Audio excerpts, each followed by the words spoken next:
Here's what's new for Xero this morning. We wake up to the new dashboard and navigation that Xero has implemented. They've been telling us about it for a few weeks now, all based on their research around simpler navigation for businesses and very much separating what a business would usually go and look for on a day-to-day basis versus what an advisor, accounting or bookkeeping practice would look for. So here is the main dashboard of the Booksitters Training Company.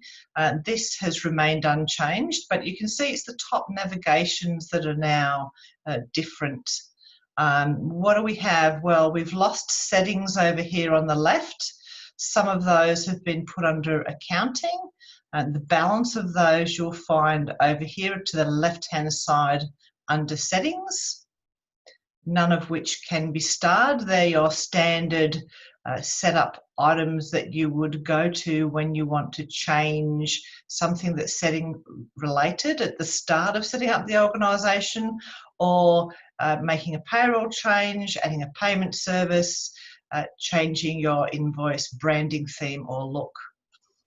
Back to the dashboard now, and we'll have a little look at the business tab, which we would, as a bookkeeping practice, would expect our clients to spend most of their time in.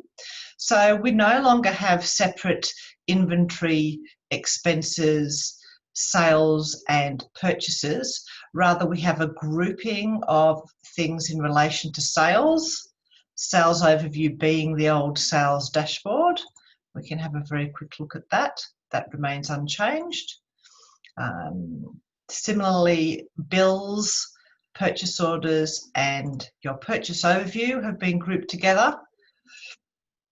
This new products and services tab is the old inventory for setting up items that you either want to buy or sell.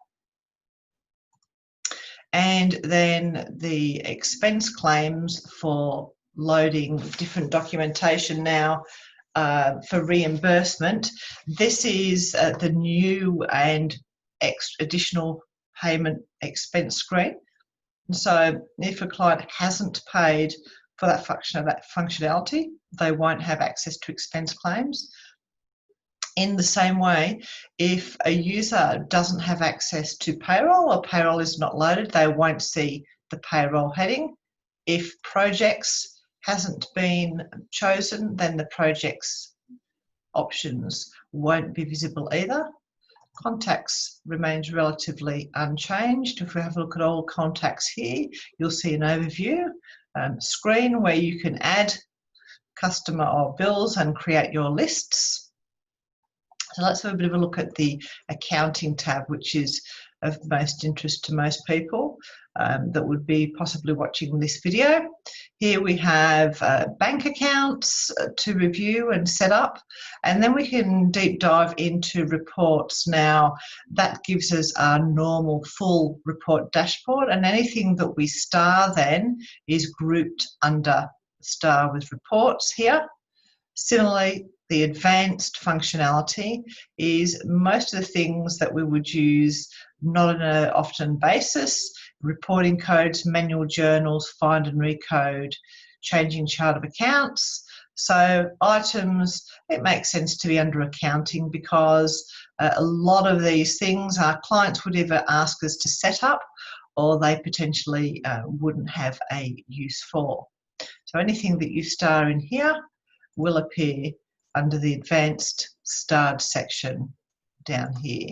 So it'll be interesting to see how the market finds these changes.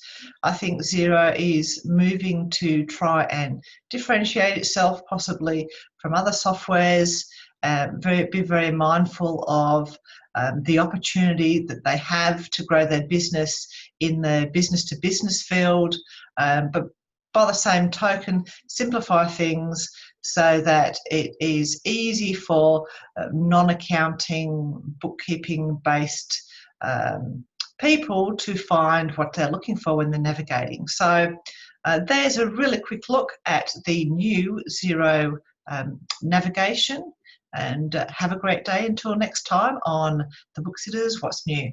Thank you.